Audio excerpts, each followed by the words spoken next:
The air here carries a hush that is older than sound, a kind of stillness that feels not empty, but full of watching. From the dunes, the stones, the wind, all ancient witnesses. In the shifting gold of dawn, light spills over the desert like a prophecy being remembered. Shadows stretch long over limestone and dust, as if the land itself is recalling a memory, not with words, but with weight. There's a rhythm to this heat, a pulse to this silence. It stirs something deep where logic fades and awe begins. You do not arrive in Egypt. You return. You come with questions, and the land gives you silence, not as a refusal, but as an invitation to feel what cannot be said, to see what has never vanished, to listen to the long breath of time. Welcome to Egypt, where centuries fold into a single line of sun across the sand, where nothing truly is ever lost, only buried, waiting, dreaming beneath your feet. Cairo moves like breath behind glass, fast, hot, and edged with memory. Yet out here, where the skyline gives way to horizon, the story shifts. It slows, deepens.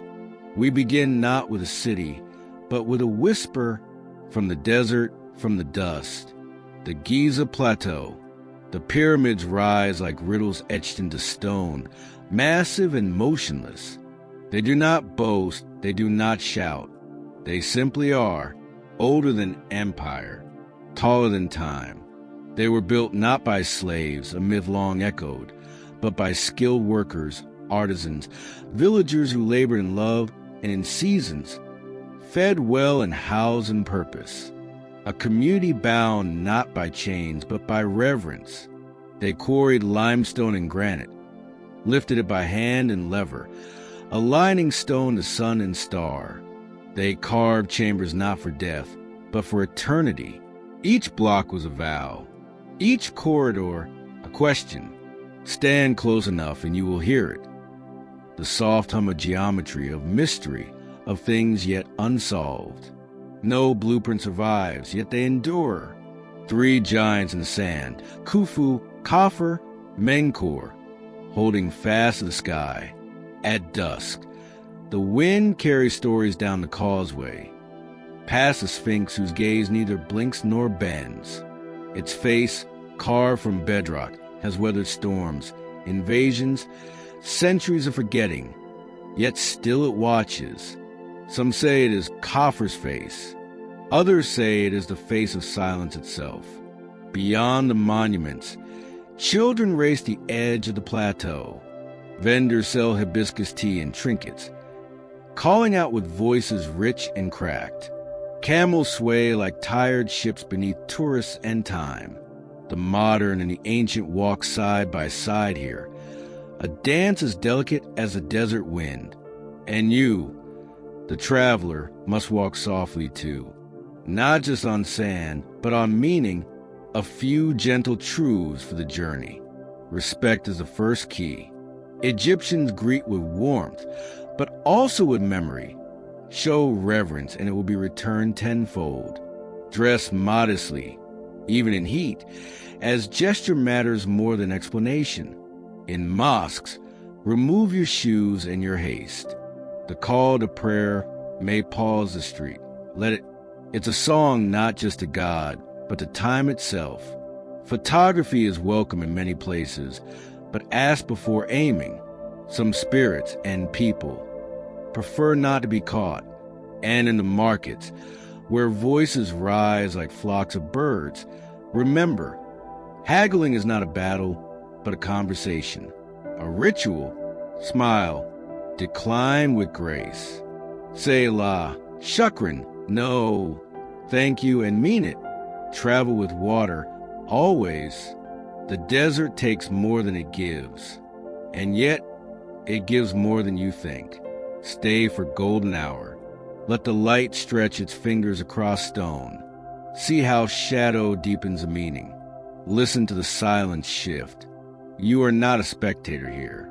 You are a thread newly woven into an old, unfinished tapestry. Your steps stirred dust once touched by scribes, kings, dreamers.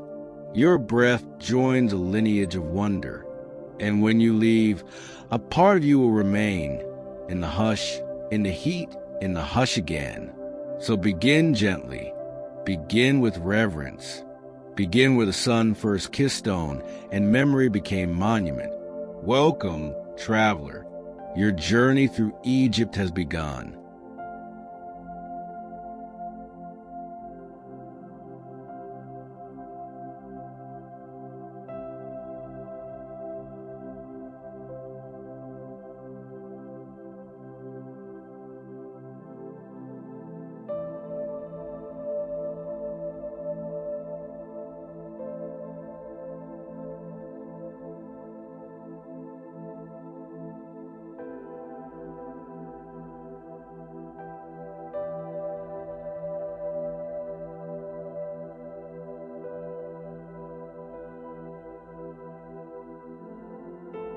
It begins not with the pyramids themselves, but with the space between them, the long silence that stretches across the plateau like a question. At Giza, the air is dense with waiting. The desert holds its breath, and the horizon, flat and endless, frames three colossal shapes that seem less built than summoned. Khufu's Great Pyramid, the oldest and the tallest, looms like an idea given form. Its angles sharp even in age, its presence as immutable as gravity. Beside it, Khafre's pyramid stands with dignity all its own, its limestone cap still catching the sun like a memory of brilliance.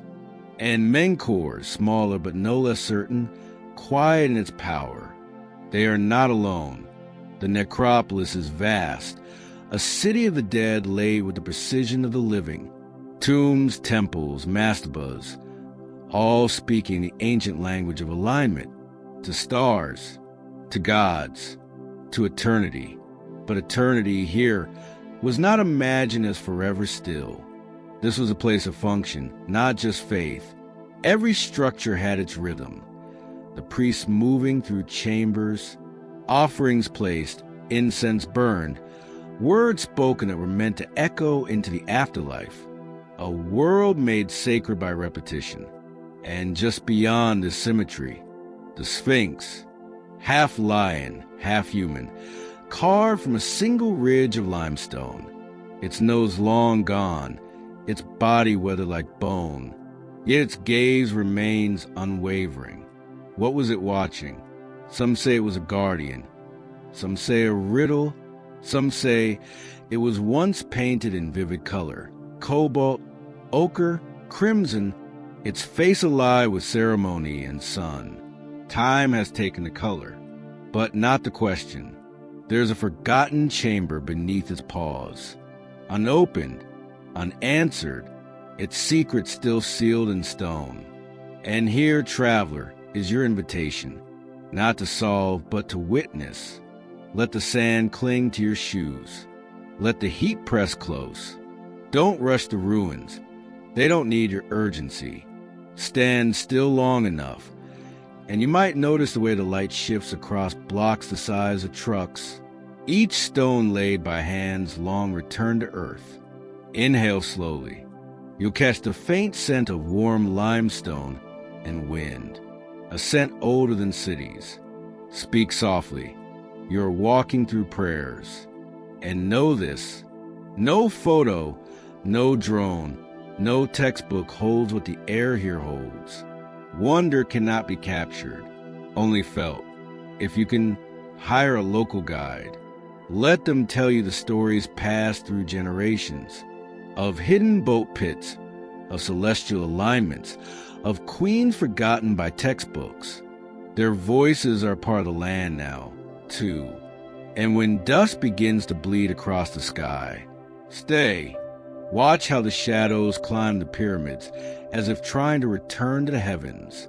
Watch how everything becomes quiet again, as it was at the beginning. You are not just looking at history.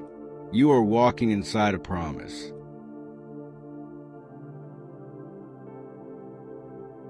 Luxor is a place where history doesn't sleep. It rises with the morning call to prayer. It flickers in the warm blue of the Nile. It leans in with the hush of the wind through temple columns older than language itself. The ancients called this city Oasis, the city of the scepter, but we know it as Luxor, a name whispered by travelers for centuries, each syllable brushed with longing. Here, the Nile does not simply flow. It remembers. It divides a city like a mirror, reflecting life and death, east and west, sunrise and sunset, birth and burial. On the east bank, the temples of Karnak and Luxor unfold like stone scriptures. At Karnak, pylons tower above the dust, inscriptions etched so deeply they seem meant for the god's own fingers. The hypostyle hall, a forest of columns, draws the eye upward, light falling through broken roof beams, shadows pooling between hieroglyphs. This was not just a temple. It was a calendar, a cosmos, a theater of ritual. Each year, the statues of Ammonius, Mut, and Khonsu would journey from Karnak to Luxor Temple in a festival called Opet. Boats swayed on the sacred canal. Torches lit the night. The gods moved among the people. Not above, but beside. Luxor Temple, smaller, more intimate, stands not in competition, but in balance. Its courtyards breathe with a softer rhythm. Alexander the Great left inscriptions here, carving his name into Egyptian divinity. Even conquerors bowed to its gravity. But cross the river, cross the Nile's slow, timeless ribbon, and everything changes. The air thickens. The earth feels closer to your souls. This is the West Bank, the realm of the dead. Here lie the tombs of the Valley of the Kings and the Valley of the Queens, carved deep into the Theban hills. Ramesses, Seti, Tutankhamun, names carved into silence. Within, walls bloom with colors still. Indigo skies, golden suns, 1,000 stars painted for passage. These were not graves. They were gateways. To walk their corridors is to walk toward the ancient belief that life does not end, but only folds. And above these tombs stands Deir el-Bahari, the terraced temple of Hatshepsut, a queen who called herself king. She ruled in peace, built in beauty, and her mortuary temple, rising in symmetry against limestone cliffs, is a monument to vision. Yet her image was later chiseled out, her legacy nearly erased. Still, the temple stands.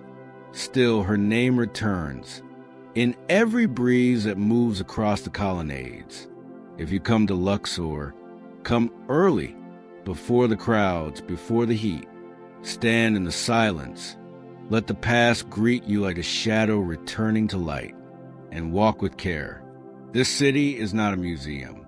It is living stone, and every step you take echoes. Local guides can show you more than maps. They carry oral histories of tombs found by farmers, of mummies moved in secret, of hieroglyphs that speak across time. Respect the temples. Don't climb. Don't shout. Don't touch what endures beyond your years. And when you float the Nile on a felucca, watch the palms bend with the breeze. Watch the herons rise from the reeds. Watch the water shimmer like memory. Luxor doesn't tell its story. It waits until you are quiet enough to hear it.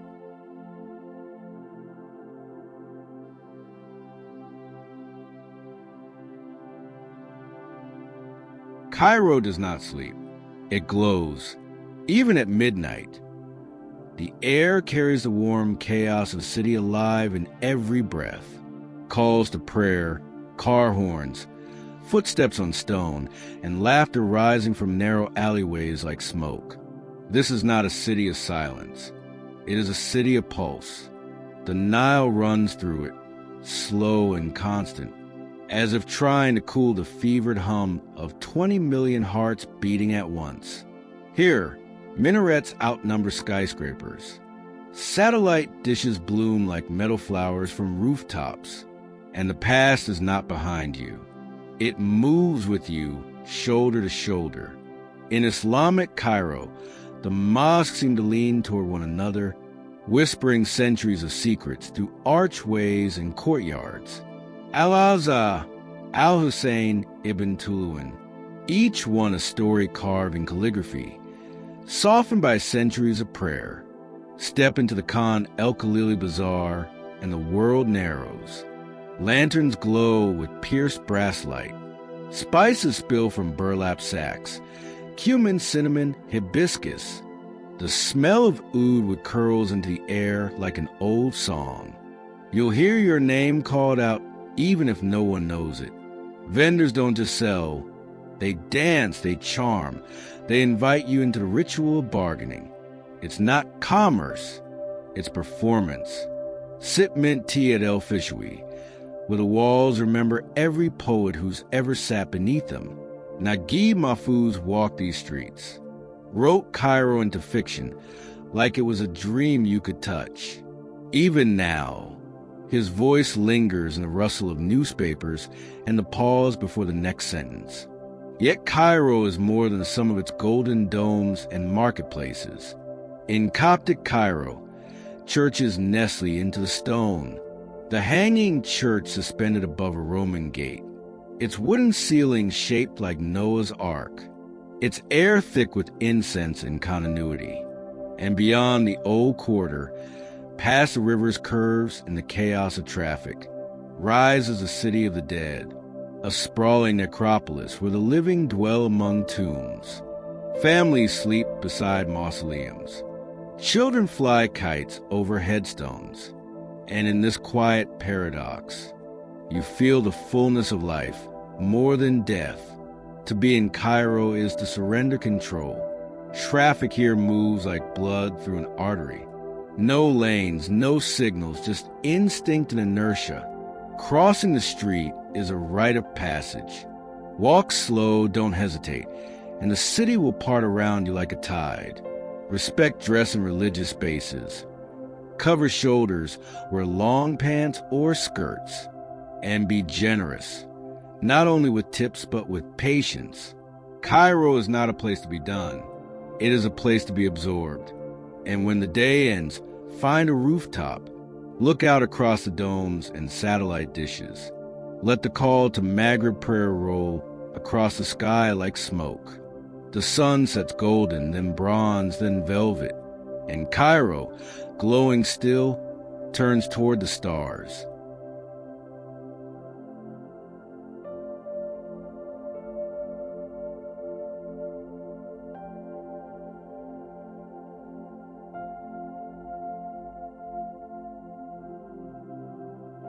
Long before you arrive, Abu Simbel begins calling. It calls from the southern silence, past Nubian villages and sunburned cliffs, past the slow shimmer of Lake Nasser, calling not with words, but with presence. Then you see them, 2 temples carved not into the sky, but into the belly of a mountain. Gigantic statues of Ramses II sit, like gods turned to stone, calm, colossal, unmoved by time, each one over 60 feet tall, gazing out across the desert as if still guarding something no one can quite name. This is not just architecture. This is ambition carved into earth, power frozen into form, a message to the living and the divine. I was here. I mattered. I endure. But even endurance has its crisis. In the 1960s, the Nile was dammed to create Lake Nasser. The rising water would have drowned these temples forever. And so, the impossible was attempted. For over 4 years, engineers, archaeologists, and workers from across the globe cut the temples into thousands of blocks, numbered each stone, and moved the entire mountain. They rebuilt it piece by piece on higher ground, a monument rescued from its own tomb.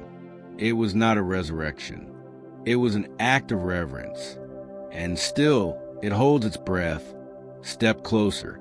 The great temple, dedicated to Ramses as both king and god, leads with grandeur.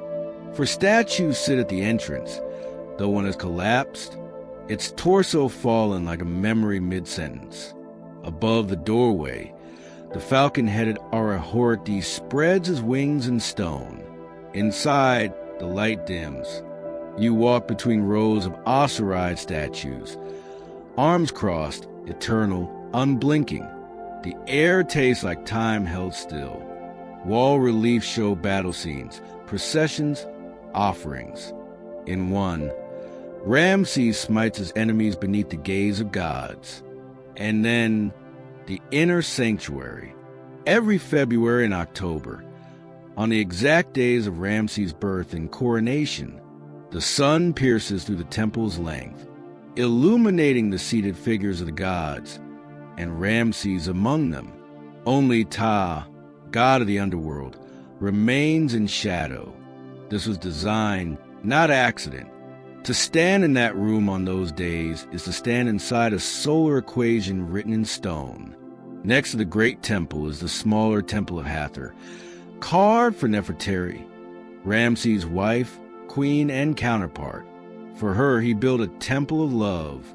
6 standing statues front the facade, equal in height, 3 of Ramses, 3 of Nefertari. In a time when queens were rarely equal in stone, this was more than gesture. It was tribute. Inside, walls are soft with depictions of music and joy.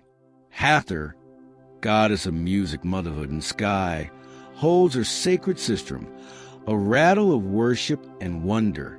Here, divinity is not fearsome, but tender. Let your steps slow. The heat outside is harsh, but within these walls, time quiets. Not everything here was meant to be understood. Some places are built to be felt. As you explore, you may notice the faint sound of Nubian rhythms carried on the wind, a heartbeat beneath the monuments. This is not coincidence. The Nubian people, whose ancestral land surrounded these temples, suffered quietly as the lake rose. Whole villages were lost beneath the water, their homes, their graves, their stories submerged. Many were relocated, but history rarely relocates emotion. So when you walk here, remember this, too, that monuments can be moved, but the soul of a place is not so easily displaced. If you come early. The sun is a slow hammer in the afternoon. Early light softens the statues, paints their faces in gold instead of glare. You'll need a guide to reach Abu Simbel. It lies hours from Aswan, near the Sudanese border. But the journey is part of the transformation. Desert roads, endless sand, the feeling of going backward into time. Bring water. Wear a hat. Walk with reverence. There is little shade, but much reflection. Take a moment near the collapsed statue. Let your shadow fall into the space it once filled. Think of how even giants must fall, and how what survives is not just stone, but story. By midday, the tourists gather and scatter. Cameras click. Children laugh. The site pulses with temporary voices. But if you stay long enough for the heat to hush the crowd, you'll feel it again. The call, not from Ramses, not from the gods, but from something beneath them all. A stillness that hums, a presence that watches. And as you turn to leave, you may realize Abu Simbel is not just a destination. It is a reminder that nothing sacred is ever truly buried. It only waits for a light.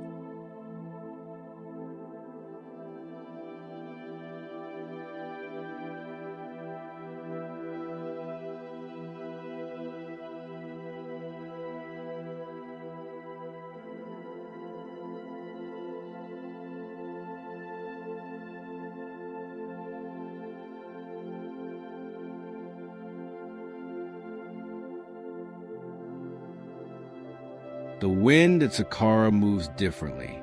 It drifts slow and sideways, like it's remembering something. It carries a dry scent of ancient papyrus and desert fig. And if you close your eyes, you might hear footsteps that do not belong to this century. This is not Giza's grandeur. This is something older, quieter.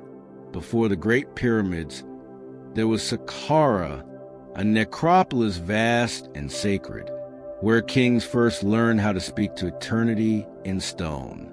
Here stands a step pyramid of Djoser, the world's first pyramid, rising not in smooth perfection, but in careful ascension, a staircase to the afterlife, carved from innovation, designed by Imhotep, not a myth, but a real man, a priest, physician, and architect whose genius shaped Egypt's sacred geometry.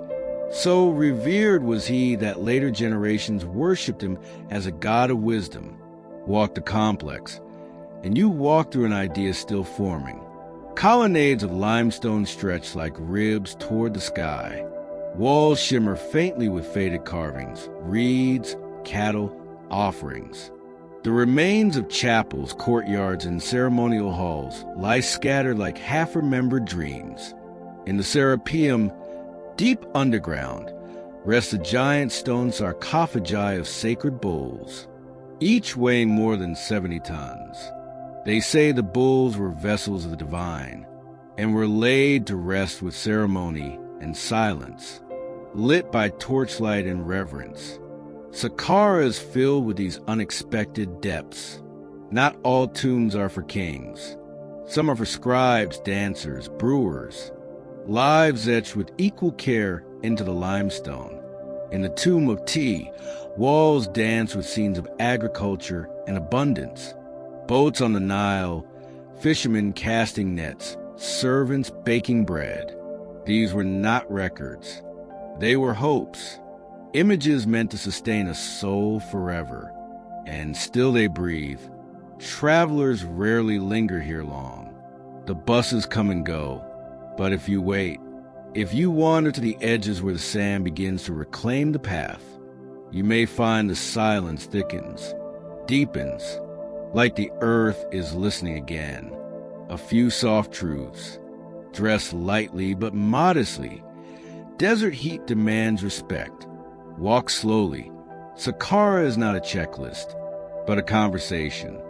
And consider hiring a local guide, not just for facts, but for the stories passed from grandfather to grandson. Tales not found in any museum. Take water, always, and take time. Enough to let your breath match the stillness. Enough to notice that the oldest stone doesn't shout. It waits. And when you leave, look back once. Even the sand seems to rise toward the step pyramid, as if remembering how to ascend. The Red Sea doesn't roar here. It whispers in blues and greens that barely seem real. A hush beneath the surface, where light turns into liquid and silence becomes a language. Sharm el-Sheikh is a world of edges, where desert touches reef, where ancient mountains rise behind modern hotels, and where the ocean holds colors older than myth. Above ground, the sun glints off marble courtyards and glassy pools. Palm trees lean in the breeze like they're eavesdropping on the sea. Resorts line the coast in careful curves, but the true magic lies below. Dive beneath the waterline, and everything changes. This is Ras Muhammad, a marine preserve sacred in its own way. Coral gardens bloom in slow motion. Every reef a city, every fish a brushstroke. There are clownfish and lionfish, schools of silver barracuda that flash like mercury, giant moray eels tucked into crevices like secrets. You drift weightless through silence, a kind of prayer in motion. Even those who do not dive can sense it. Sharm is not just a beach destination. It's a place of deep pause. The Sinai Peninsula looms just inland, jagged, red, mysterious, a land tied to prophets and pilgrimage, where Mount Sinai rises like a question pressed against the sky. Here, the sacred and the sensory meet.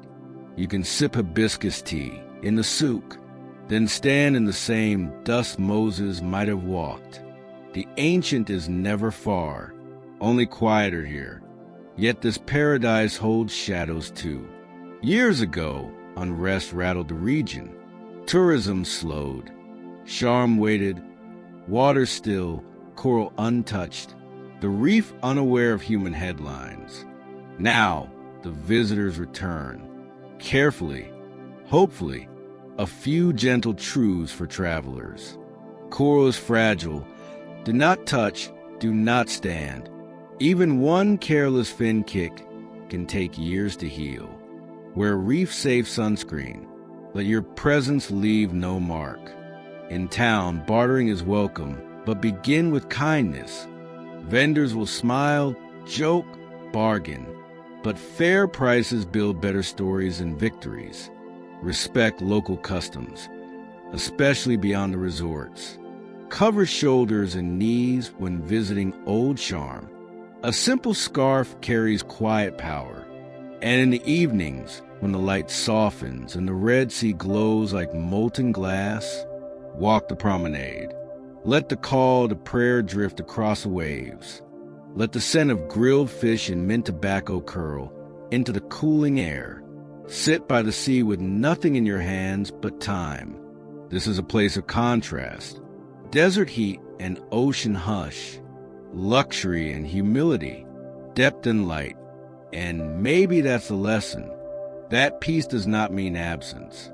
It means balance. Stillness beside wildness. Color beside calm. And beneath it all, a reef that has always bloomed, quietly, without waiting for anyone to notice. The road to Siwa is long, a ribbon of heat curling west through desert silence. For hours, there is nothing. Sand, sky, the hum of wheels. And then, green, as if the earth suddenly remembers water. Siwa appears like a secret whispered by the dunes. Palm groves shimmer under the sun. Salt lakes reflect the sky so perfectly, you cannot tell where heaven ends. This is not just an oasis. It is a world unto itself. The Berber people of Siwa have lived here for centuries, speaking a language found nowhere else in Egypt, Siwi, carrying customs that stretch back to older sands. Mud brick homes rise from the earth like they were born from it. Time slows. Even the shadows move differently. In the ruins of the Oracle Temple of Ammonius, Alexander the Great once came, seeking divine confirmation of his destiny. He left in silence. What he heard, no one knows. Siwa keeps its mysteries well. You, the traveler, are not here to solve, only to feel, float in the salt lakes. They will hold you like breath, taste the olives, the dates, the sweet desert water, and move with care. This place is not built for hurry. Here, the sun sets soft. Here, stars still matter. Siwa teaches you how to listen again, not just to stories, but to stillness.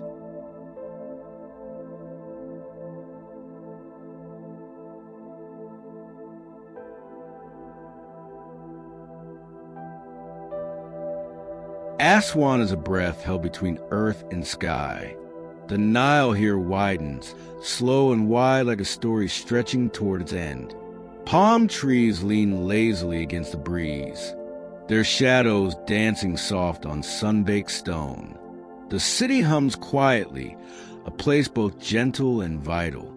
The old bazaar spills life into narrow streets, where spice and perfume mingle with laughter and the murmur of riverboats. But Aswan's true heartbeat is the river itself. It is a pulse that has carried merchants, pilgrims, and dreamers for millennia. Across the water stands Elephantine Island, a small oasis crowned with palms and ruins. Here, ancient Egyptians believed the god Khnum sculpted humanity from clay, shaping life on his potter's wheel.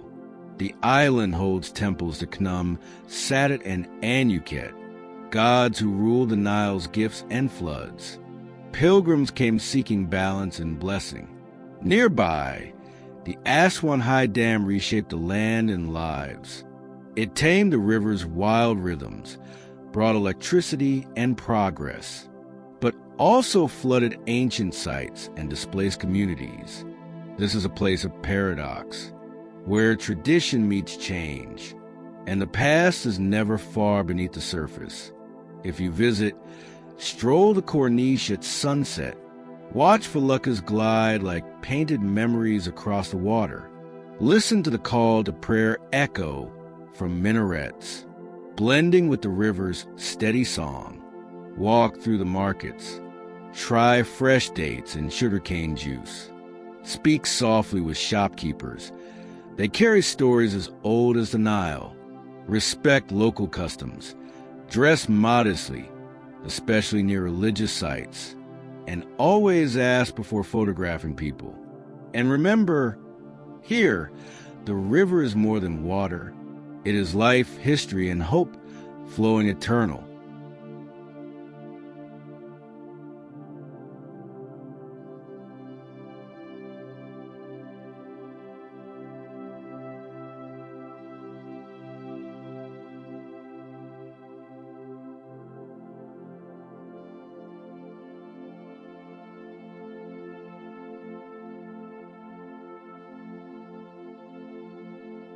Philae feels like a dream half remembered, an island carved from myth, wrapped in water and sky. Once, the temple stood on its namesake island, surrounded by the slow swell of the Nile. But the building of the Aswan High Dam threatened to drown it beneath rising waters.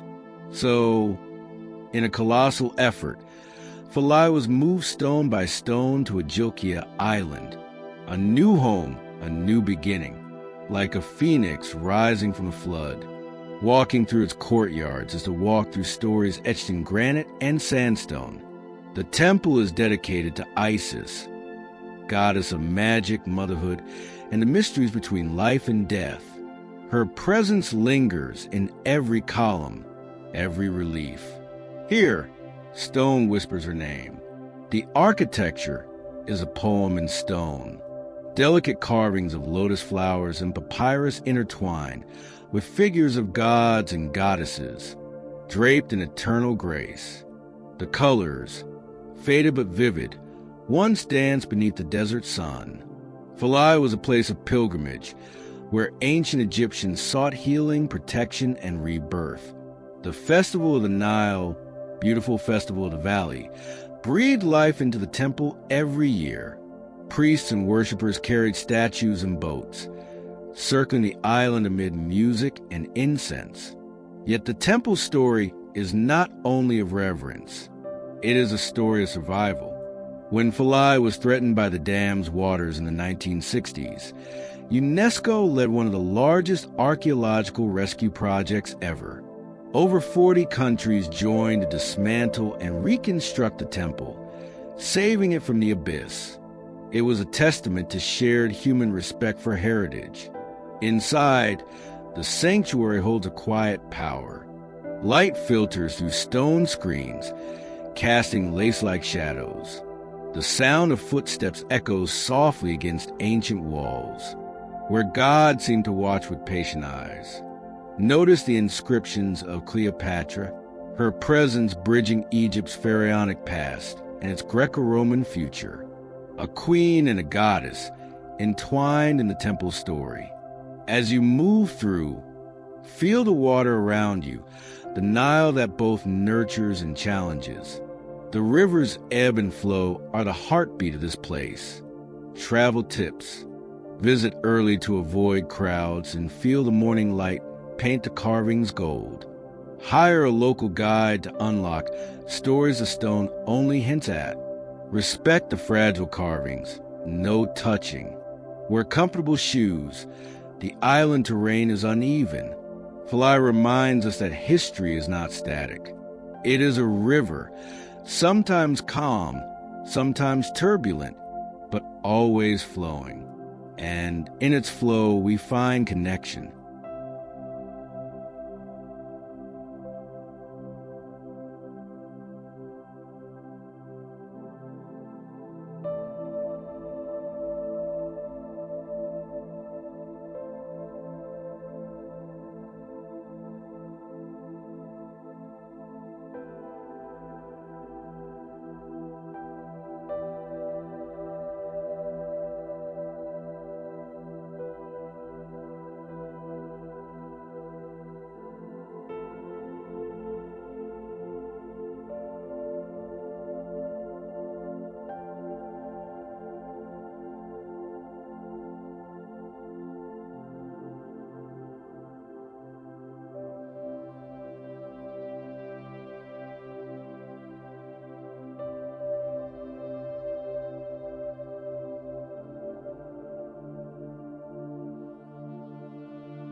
Kalabsha stands apart, a quiet sentinel on the edge of Lake Nasser, far from the crowds and clamor of Egypt's more famous sites.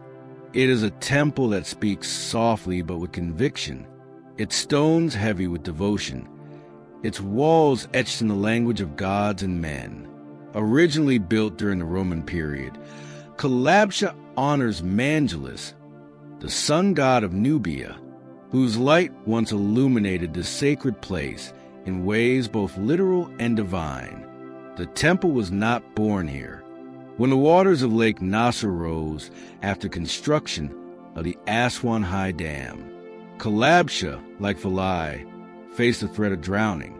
But instead of fading beneath the waves, it was carefully dismantled and relocated to this new shore, a testament to human determination and reverence. Walking through Kalabsha, you feel the weight of history pressing gently on your shoulders, as if the temple itself breathes beneath your feet. The entrance is guarded by imposing figures carved in stone, gods with serene faces and outstretched hands, welcoming visitors into a realm where the divine and earthly meet. Inside, reliefs depict scenes of worship and protection. From rituals invoking the sun's power to depictions of pharaohs seeking favor and strength. One carving shows a Roman emperor offering gifts to the Nubian gods, a silent testament to the blending of cultures where power and faith intertwined in intricate dance. Kalabsha was more than a religious center. It was a beacon of Nubian identity, a symbol of resilience through centuries of change. In the quiet of the temple's courtyards, the light falls soft, filtered by palm leaves and desert air. Travelers often come here seeking solitude, a place to breathe amidst the vastness of the lake and sky. If you visit Kalabsha, come early before the heat swells, and walk slowly, letting each step connect you deeper to ground. Respect the site's calm, Photography is welcome, but avoid flash and loud voices. The local Nubian communities nearby carry stories older than the stones, tales of gods, ancestors, and the sacred rhythms of the sun and river. Take time to listen, to absorb the quiet strength that lingers here. Kalabsha teaches us that even when displaced, when uprooted by flood or fate, the spirit of a place endures, and in its endurance there is grace.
Hurghada unfolds like a sun-drenched promise on the Red Sea's edge. Once a sleepy fishing village, it has grown into a vibrant coastal city where the pulse of the sea meets the hum of human life. The harbor buzzes with boats, some fishing vessels, others ferries to distant reefs, their wooden hulls creaking softly like memories afloat. Palm trees sway in the steady breeze, casting playful shadows on sandy streets, while cafes spill the scent of freshly brewed coffee and cardamom. Beneath the surface, the coral reefs stretch in silent gardens, bursting with color and life. Hurghada is a gateway to this underwater world, where divers and snorkelers drift among schools of fish, graceful rays, and curious turtles. But beyond the sea, the city holds stories less visible but just as vital. Here, Bedouin traditions weave quietly through the modern streets. Many families still gather for storytelling, sharing tales of the desert and the sea, of survival and hospitality passed down like treasures. If you visit, take a moment to meet them, their warmth and wisdom a gentle reminder of the desert's enduring spirit. Travelers should dress comfortably but respectfully, especially when venturing outside resort areas. Respect for local customs is a quiet act of kindness that opens doors. The climate is generous but intense. The sun demands shade and water. Mornings and evenings bring relief and opportunity for strolls along the Corniche, where fishermen mend nets and children chase the horizon's glow. As the sun dips low, the city slows, and the Red Sea reflects the sky's changing colors, from deep sapphire to fiery amber. Hurghada is a place of contrasts. Quiet and lively ancient and new, land and sea in constant conversation. It invites you not only to explore, but to listen, to hear the stories beneath the waves, and the whispers carried by desert winds.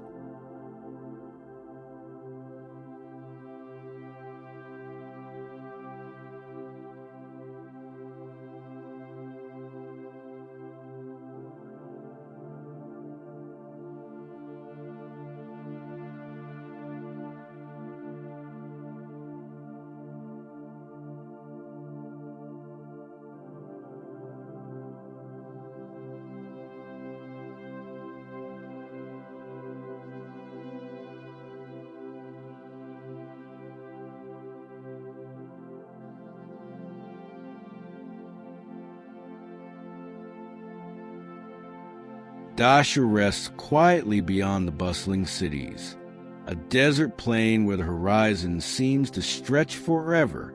Here, the desert whispers the beginnings of pyramid design, where smooth-sided shapes first emerged from stepped dreams. The bent pyramid stands tall and enigmatic, its sides bending mid-rise as if caught between two worlds, the old and the new, built by Pharaoh Sneferu.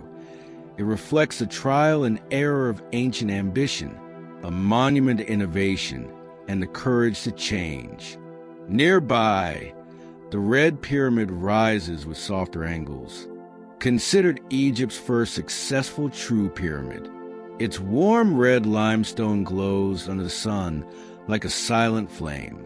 Dahshur is less crowded than Giza or Saqqara, offering solitude amid sacred stones and endless sky. The air here is dry and still, filled with the scent of dust and sun-warmed rock. Walk the path slowly. Notice how light plays on the pyramid faces at different hours, a shifting mosaic of gold and shadow. The pyramids here were not just tombs, but experiments in the eternal. Beneath the stones lie chambers and passages designed to protect, to deceive, and to honor. One story tells of the pharaoh's architect who, after the bent pyramid's awkward angle, refined his vision and built the Red Pyramid, a testament to learning from mistakes. It is a lesson carved in stone. If you come, bring water and wear sturdy shoes. Respect the quiet of the desert. Avoid climbing on the pyramids. They are fragile relics of humanity's past. And consider a guide. Their stories bring these stones to life, connecting past and present with threads of oral history. As the sun sets, watch the pyramids glow softly, their shapes softened by the fading light, reminding us that even the grandest dreams require patience and time.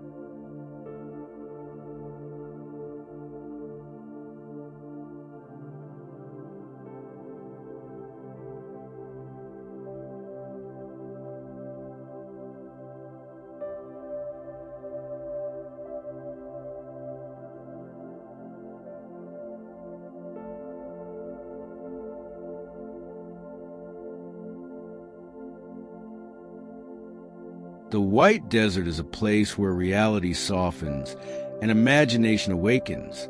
Here, the wind sculpts chalky white formations into shapes both strange and beautiful, like frozen waves, mushrooms, and abstract sculptures that seem both ancient and timeless. The sun bleaches the landscape bright, turning the sands into a canvas of light and shadow. The silence is vast, unbroken except for the whisper of wind brushing stone.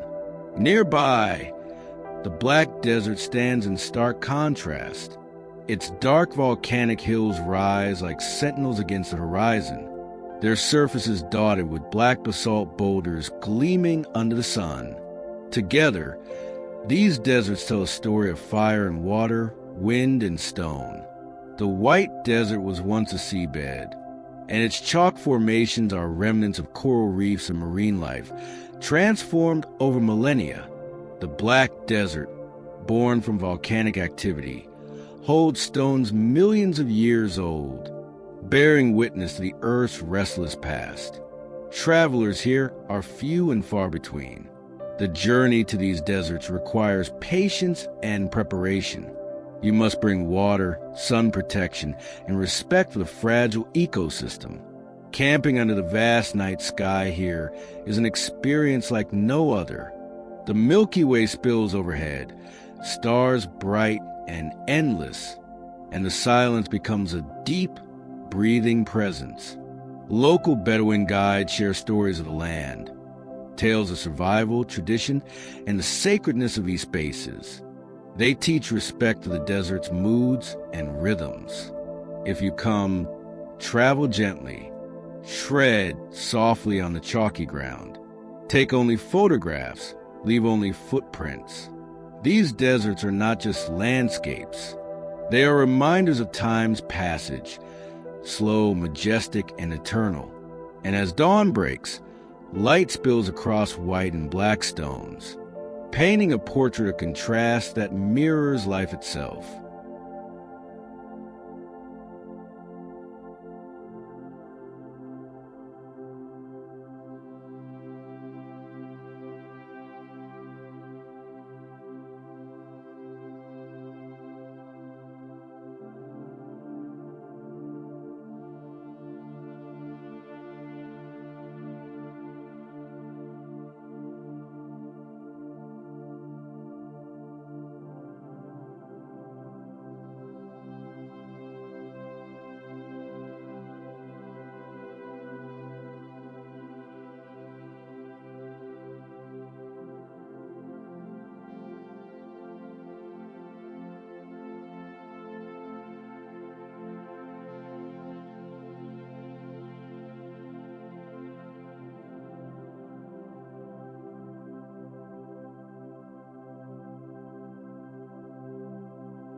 Dahab rests quietly on the Gulf of Aqaba's eastern shore, a place where desert meets sea in a gentle embrace.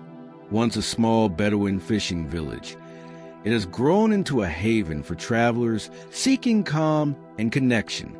The pace here is unhurried, marked by the rhythm of waves lapping soft against the shore, and the call of fishermen preparing their nets at dawn.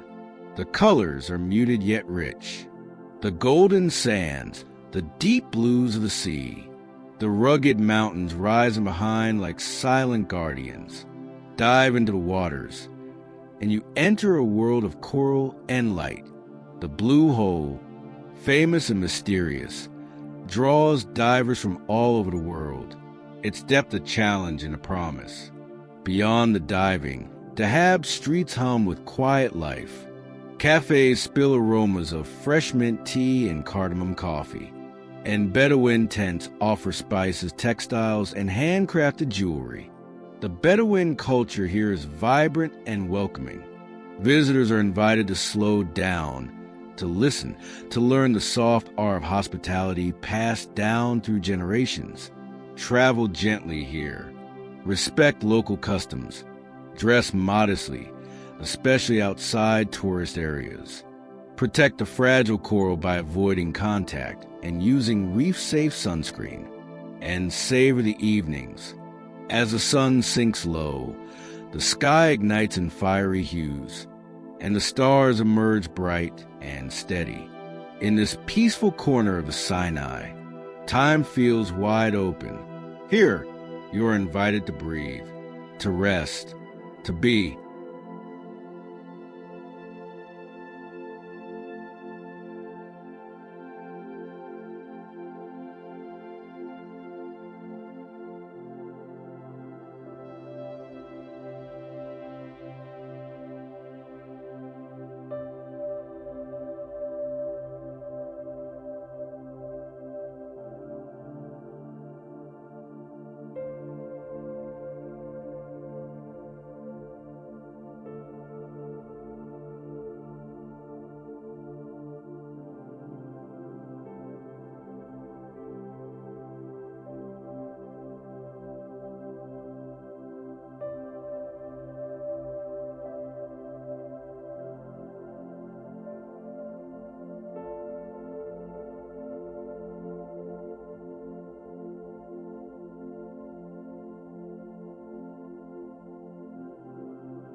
Abydos is a doorway, a place where the veil between the living and the eternal feels thin. Nestled amidst the golden sands, it holds the echoes of Egypt's earliest kings, those who sought to bind their names to eternity. The temple complex is vast but quiet, its stones worn by millennia yet resolute, standing against time's relentless flow. Here, the pharaoh said, "I built a mortuary temple not just as a resting place, but as a canvas for memory and myth." The walls inside are covered with detailed reliefs, scenes of gods and kings, of battles and rituals, each telling a story both political and spiritual. One of the most remarkable features is the Abydos King List, a procession of pharaohs carved in stone, preserving a royal lineage meant to connect the past with the present. Walk slowly beneath the towering columns. Feel the shadows play on ancient hieroglyphs, and listen for the silence between the stones. Abydos is also sacred to Osiris, god of the afterlife. It was believed to be his burial place, making this temple a pilgrimage site for those seeking rebirth. Despite its spiritual weight, Abydos is often overlooked by travelers, which allows for a quiet intimacy with the place. Local guides speak softly of the legends tied to the temple, stories of resurrection, divine justice, and eternal struggle between life and death. If you visit, come prepared for heat and dust. Wear light clothing, sun protection, and sturdy shoes. Take water and move slowly. The temple rewards patience. Respect the site as a living memory, not merely a tourist stop. And when you leave, carry with you the feeling of crossing a threshold between worlds, between stories, between time itself.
Edfu rises from the desert like a story told in stone.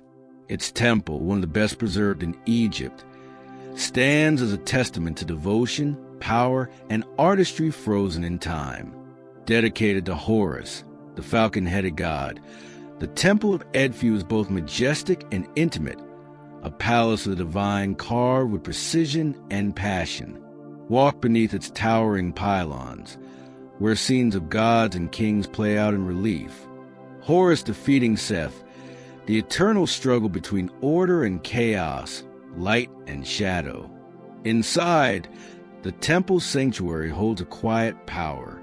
The air is cool, scented faintly with incense and history.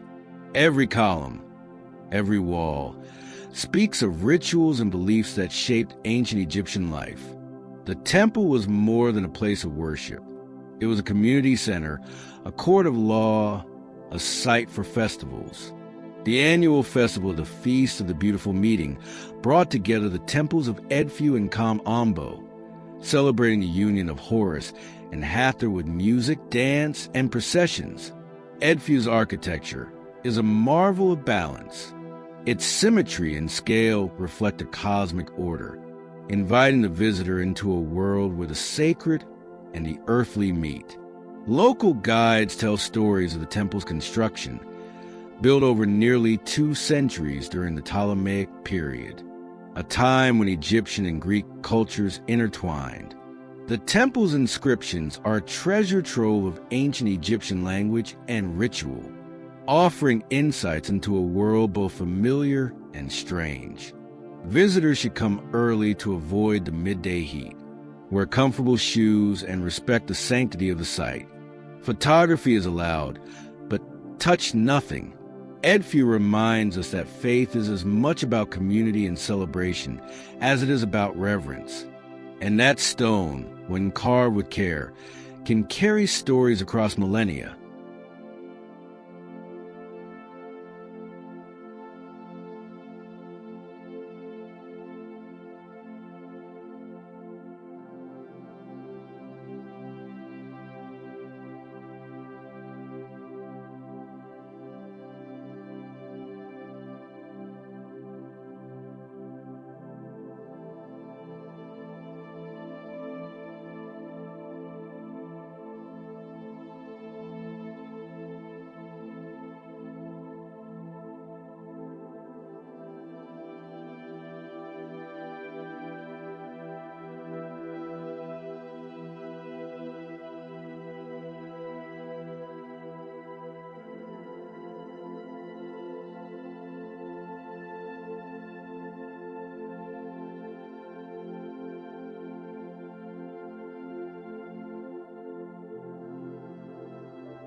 The Temple of Hathor at Dendera is a jewel, a sanctuary glowing softly in the desert light.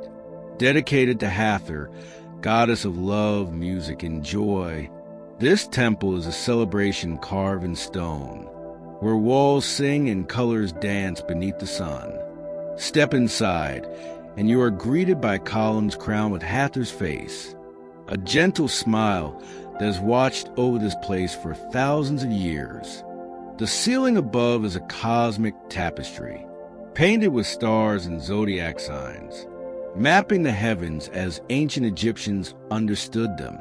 Within these walls, music was sacred, the sound of sistrums and flutes weaving through ceremonies that honored life's pleasures and mysteries.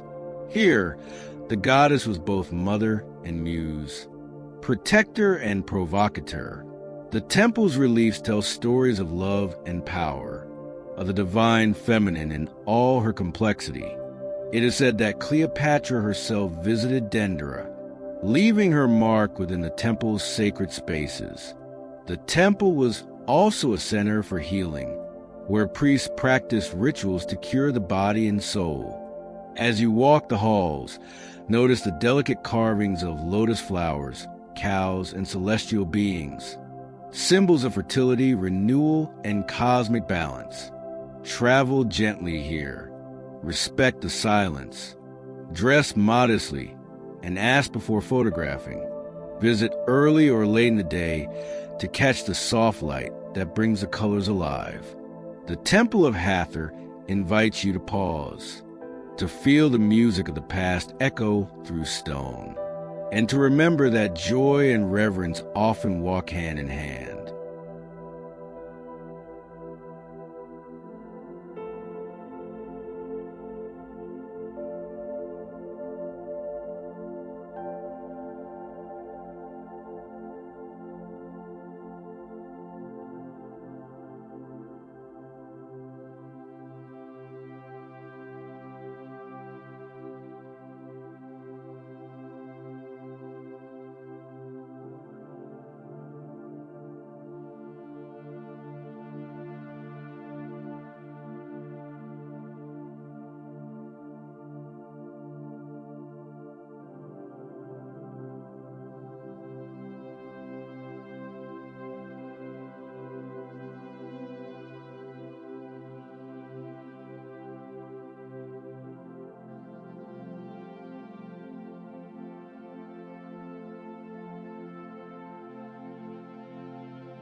Kom Ombo rises from the Nile's curve like a twin-headed secret, a temple unlike any other, dedicated to two gods at once, Horus the falcon, guardian of kings, and Sobuk, the crocodile god of the Nile's wildness, stand side by side in stone and story. This duality shapes the temple's design, two symmetrical entrances, two sanctuaries, mirroring balance and contradiction. Walk the corridors and you'll find reliefs of crocodiles and falcons, scenes of offerings, healing rituals, and ancient medicine. Kom Ombo was not only a place of worship, but a center for healing, where priests acted as doctors, mixing potions and performing surgeries. Hieroglyphs show surgical tools, scalpels, forceps, and knives, evidence of advanced medical knowledge. The temple's walls tell stories of protection, prayers for safe childbirth, blessings for hunters, and appeals for the Nile's bounty. Travel here with respect. Dress modestly and move gently. Local guides offer tales of crocodiles revered and feared, and of Sobuk's power to both destroy and create. The temple reminds us that life is full of contradictions, strength and gentleness, wildness and order. As the sun sets, Kom Ombo's silhouette reflects in the Nile's calm waters, a mirror to the balance held within its walls.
Gouna is a quiet jewel on the Red Sea's coast, a town built with intention and care.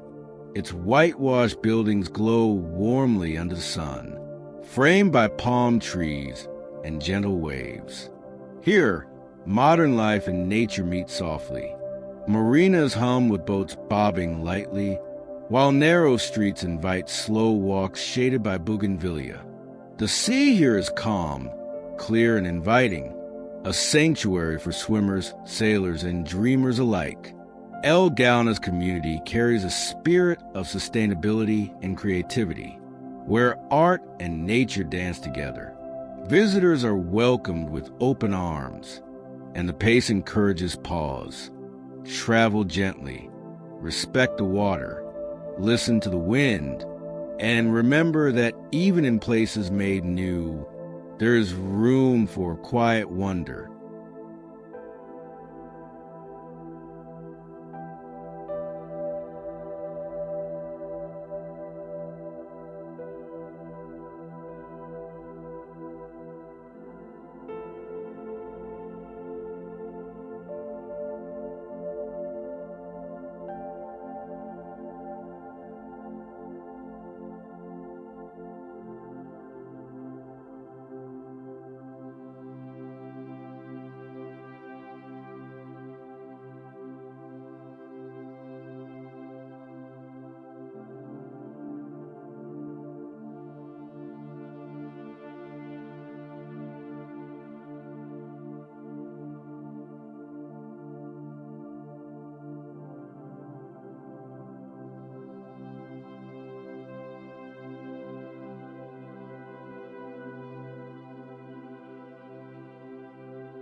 Two giant statues stand guard over the West Bank's quiet sands. The Colossi of Memnon have watched the Nile for over 3,000 years, their faces weathered but proud. Ancient travelers marveled at their size and whispered legends of a singing statue at dawn.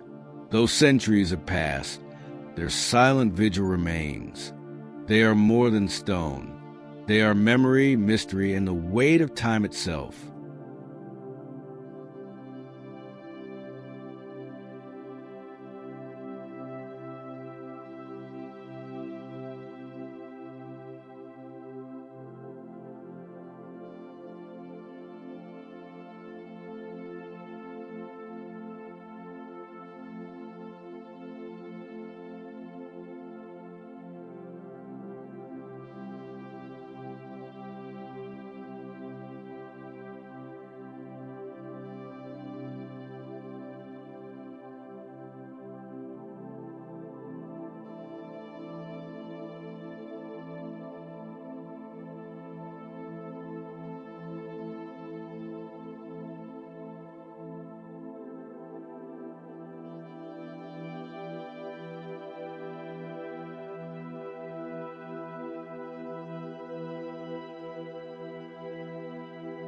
The journey through Egypt comes to a close, but the echoes of its stones, its rivers, and its deserts linger.